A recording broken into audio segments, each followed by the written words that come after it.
Well, it started up easy, but not running so great. Try adjusting the idle, and it might bring the idle up, but it's also got a strange noise from the motor, so not sure what's going on there. And as soon as I try to accelerate, it dies.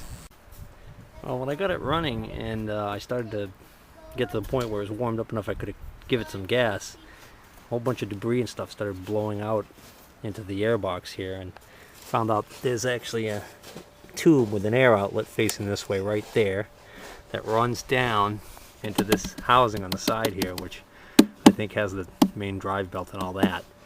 So I fear that maybe mice had gotten into this compartment and made a nest in there. So what I want to do is I want to take this cover off and see if I can't try and clean that all out. I'm working on taking this cover off. The air duct comes in right here. Actually, that's where the apparently it's exhausting, and it goes up and there's like a snorkel up at the top there, and that's what was blowing all the debris into my airbox while I was trying to run it. So I know that either that tube right there has got mouse gunk in it, or in this compartment or whatever. So I want to take this off and just inspect inside there anyways. And then there's another snorkel up in the front here. This must be an air intake for the breathing, the system that makes us breathe, or however it works. So to take this cover off, you've got 2, 4, 6, looks like 7 8mm cap screws. Most of them are pretty easy to get to, with the exception of there's one behind this, which if you want you can take the rear rack off and take this whole fender assembly off. But all I did was I took out these screws here and a couple on the top right here and here, and that let me loosen this up enough so I could pull up on this and work in there with a universal joint on my ratchet to break it free. Once you've got it broken free, you can actually reach in from the back here, and again with this loosened up I could pull up and get in there with my hand from this side and actually unscrew it all the way. And then the other tricky one is this one right down here, which if you want to just go straight in with a ratchet, the brake lever, the rear brake lever, and this footboard is kind of in the way. But again, with the universal joint on the ratchet, you can get right in there and break it free. And once you've done that, there's actually a hole right here in the skid plate bottom here that you can reach right in and take it out that way. You probably also have enough clearance if you've got an 8mm socket with a 1/4 inch drive ratchet. You probably get enough room to take that out from that way, or an 8mm wrench. Anybody who's ever had one of these covers off on one of these before probably looked at my last little video and said, or the last few seconds of video, and said, hey, he's never going to get that cover off without taking this apart more. And that's exactly what I just found out. I've got it all loose, got all the screws out, but it's not going to want to come out because it won't clear this guard right here, which is part of this floorboard assembly. And also looks like the back here, the brake pedal here, is going to be a problem too. So looks like I got to take, at the very least, I've got to take this floorboard out and the brake pedal off, I think. Well, I was surprised at how easy these screws were coming out that hold the floorboard to the frame supports, the floorboard supports that are welded to the frame.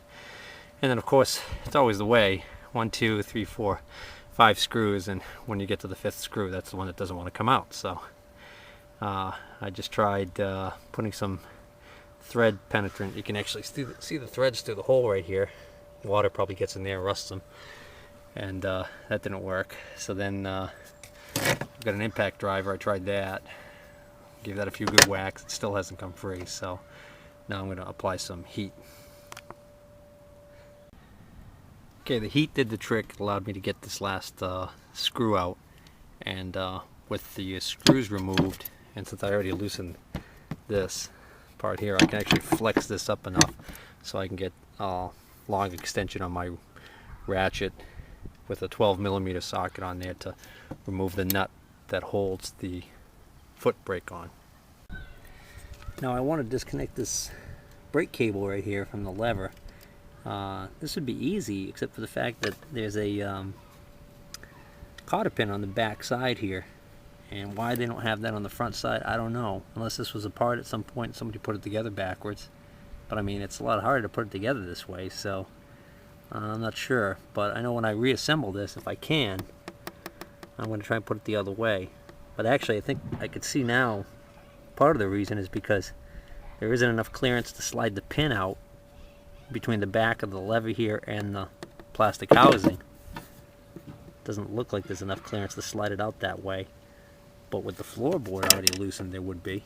So, floorboard out and then slide this brake lever out. There's enough clearance in there, so maybe I will put it together that way next time. I don't know. But right now I got to figure out how to get this cotter pin out. Feels like I could bend the pin straight enough. So I'm going to grab my needle nose pliers and try and get in there with those. Taking that cotter pin out was a bear, but I was able to slide the brake lever forward just far enough so I could get in there with my needle nose pliers and pull that cotter pin out. And then this big washer goes on the back side, and this small washer is on the front side. And then once this linkage is disconnected, the other thing, in order to get this brake lever completely off, you've got to release the return spring. It's a torsion spring that's in there. To release the torsion spring, you just push down on the brake pedal, and then get some pliers from the underside to hold this part of the spring. Pull it back up, pop the spring off that way. Once you've got that off, pull the floorboard forward, slide that brake pedal, comes right off. And then once you've done that, of course, this is no longer hanging up on the brake pedal, so now the whole floorboard comes right out. And now I've got plenty of clearance. I should be able to get that cover off.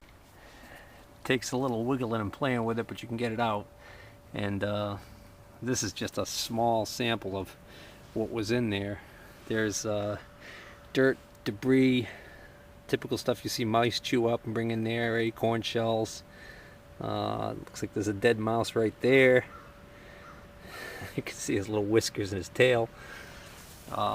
Chock full. So, sure that a big part of my engine noise that I was hearing when I ran this may have been right there. I gotta vac this up before the wind blows it away. Okay, I got it all cleaned out as far as all the mouse debris. There's quite a bit of corrosion in there on the aluminum, but that's more than likely just from moisture being in there and having it sit for so long. The seems to turn pretty freely, and then cleaning it up and rotating it, I was able to see that there's this section of the belt right here that is just completely chewed up. So this belt is junk. There's actually a couple of spots. And that looks like it was driving and slipping in that one spot.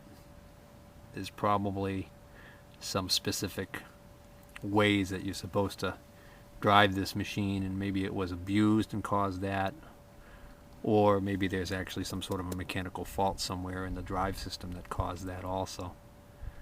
I won't know till I get into this a little further. So, if I understand these correctly, the way these are supposed to work, this is a special type of clutch mechanism that as you accelerate, this wheel on the outside here, which has a bevel to it, will close in on that wheel on the inside that has a bevel. And what that'll cause to happen is it'll cause this belt to actually move up. In other words, it's sort of like if you had a small pulley on this side and you got the large pulley over here. The small pulley has to turn a lot more turns to make the large pulley make one turn. So that's a certain ratio. And what you've got here is, as this pulls in, it's almost like simulating a pulley that's getting larger. So you're able to constantly change the ratio between the front and the rear here. So what ends up happening is as you accelerate and start to build RPMs, your ratio changes.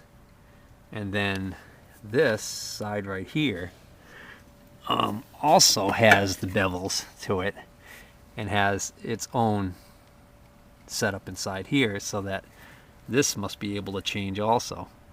And that would compensate for, as this one gets larger, this one would have to get smaller so that your belt tension maintains a pretty consistent tension. And then when it's at idle, theoretically it's actually almost like a centrifugal clutch that it's just sitting there. This would just be rotating and not driving the belt at all. But if the belt is allowed to drag a little bit in one spot, I could see how that would burn that up. So well, this is all theoretical at this point because I've never had one of these apart before. But I'm sure that these surfaces right here probably aren't supposed to have rust on them. And they're actually not bad. They look like they clean up pretty easily. And then I guess the gear shift lever here, which goes, it's got a neutral, high, and a low. It's looking to me like the way that this works is this actually has linkage that actually actuates a gearbox that is probably driven by this wheel. So right now that appears to be neutral. So let's see if I bring this, let's see, where's the tank cover here?